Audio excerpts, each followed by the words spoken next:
This chapter was lighthearted and really fun and just kind of made you smile. The big reveal, though, other than the bounties from the last chapter, is the Straw Hat's new ship.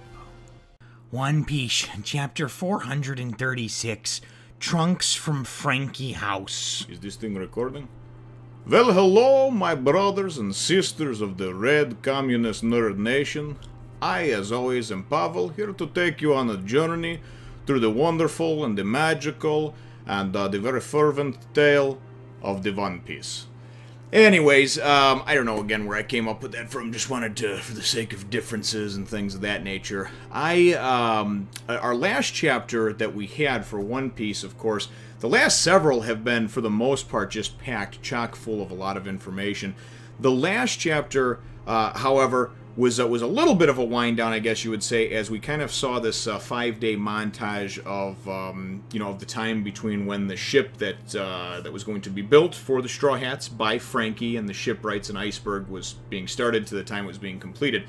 The chapter wound up ending off, of course, though, with us finding out about everybody's bounties being raised, and then, of course, Franky as well has a bounty, and his family had come to ask the Straw Hats if you would take Big Bro with you. So that's how things left off, and actually, that's right where things pick up. This chapter is really it's a cute chapter. It's neat because you get to see their new ship, and the new ship just looks absolutely fantastic. That's revealed within the first few pages. I'm going to pop it up in a second here. But for the most part, the rest of the chapter seems almost just kind of like a goofy, sort of comedic, like playing cat and mouse type of game deal. So anyway, we'll get right into it over here, though. So the chapter winds up starting off pretty much right where we left off, where everybody has just received the information on their bounties. And it's really funny to see everybody go through, because Nami's kind of pissed off, but she's like, oh, it's okay, it's a good picture. Chopper is offended because it's a 50-berry bounty. He's like, I'm a real pirate too, And Luffy's like, well, just try harder next time. Sanji is completely floored, right? Because even though he's got a 77 million bounty now, and he's black-leg Sanji and everything else, they didn't get a picture of him, so they just got, like this drawing or whatever.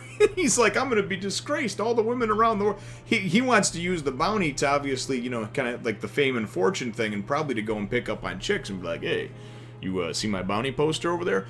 The only problem is that his bounty poster is this goofy sort of just, hand-drawn thing of him or whatever, instead of an actual picture. So, anyway, that's how things start off in the first few pages. We wind up actually going and seeing just a very brief kind of go back to Navy headquarters and what have you, and whatever photographer was sent to take their pictures for these bounty posters that were released.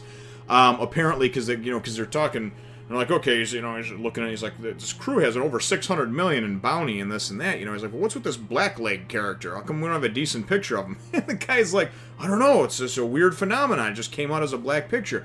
Now, if you remember, there was a couple of times before where somebody, I believe, tried to take a picture of Sanji and something or another happened, so it seems to be kind of like a running gag throughout where nobody can actually just get like a solid picture of Sanji. I could be mistaken in that, but I'm pretty sure that we've visited this type. We went down this road once or twice before with him, and I'd have to look up to give you the exact chapters and arcs and stuff like that, but I know it was quite some time ago now. But anyway, so as things wind up progressing through, the next big reveal, of course, is us actually getting to see their new ship, which, as it gets revealed, they wind up going to Scrap Island, where it is. And Franky's not there. And Iceberg's like, no, he's not here right now, and this and that. And then Luffy's like, okay, well, whatever, I want to see it. Give me my ship, So they go and they reveal it, and they show this bad boy. This thing is awesome, man. Just right off the bat, it just looks, it's twice the size, they said, of the Mary. It's just this huge, imposing-looking figure. Absolutely wonderful. I don't know what that's supposed to be on the front, if that's supposed to be a sun, if that's supposed to be a lion. They say something about it being like a lion or some sort of cat. It looks sort of something that's like on a stuffed animal. But absolutely amazing and just so cool. And you can really tell that Oda does like, to draw ships. Because the ships that you do see are just done in such nice detail and wonderful detail. Anyway, they ask, where the hell is Franky? And he says, well, he's hiding from me. He doesn't want to see you guys anymore.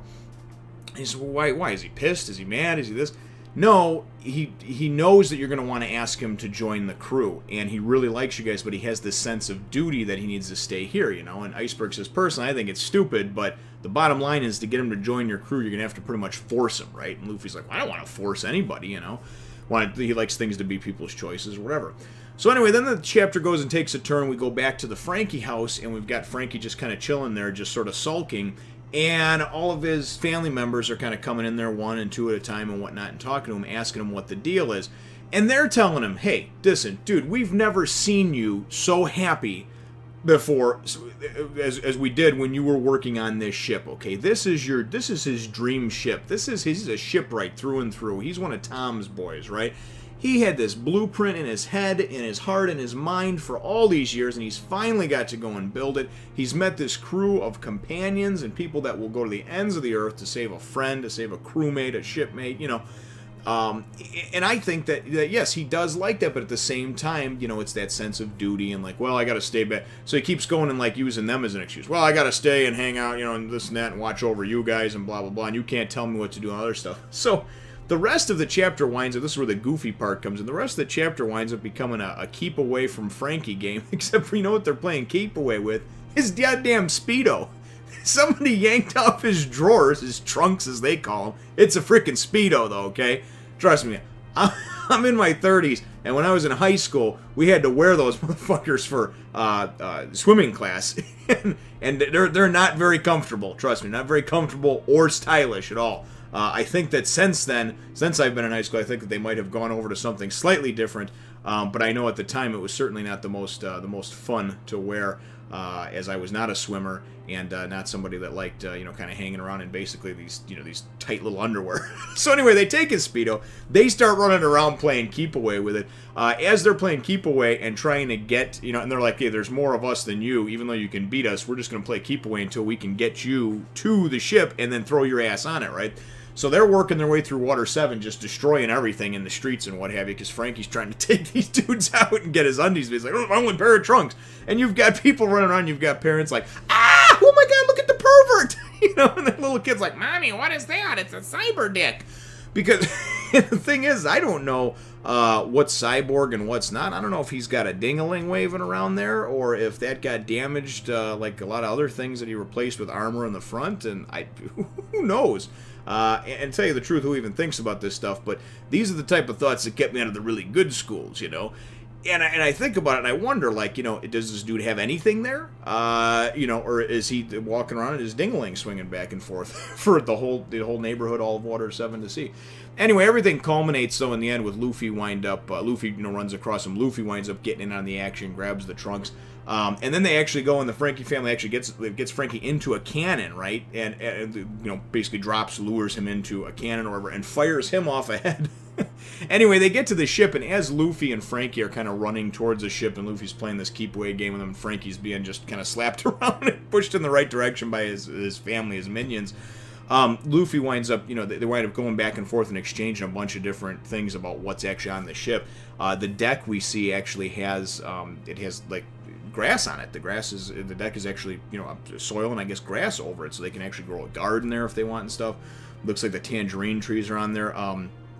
Huge oven. Sanji said that there is a fridge with a lock on it, which is great for him, you know.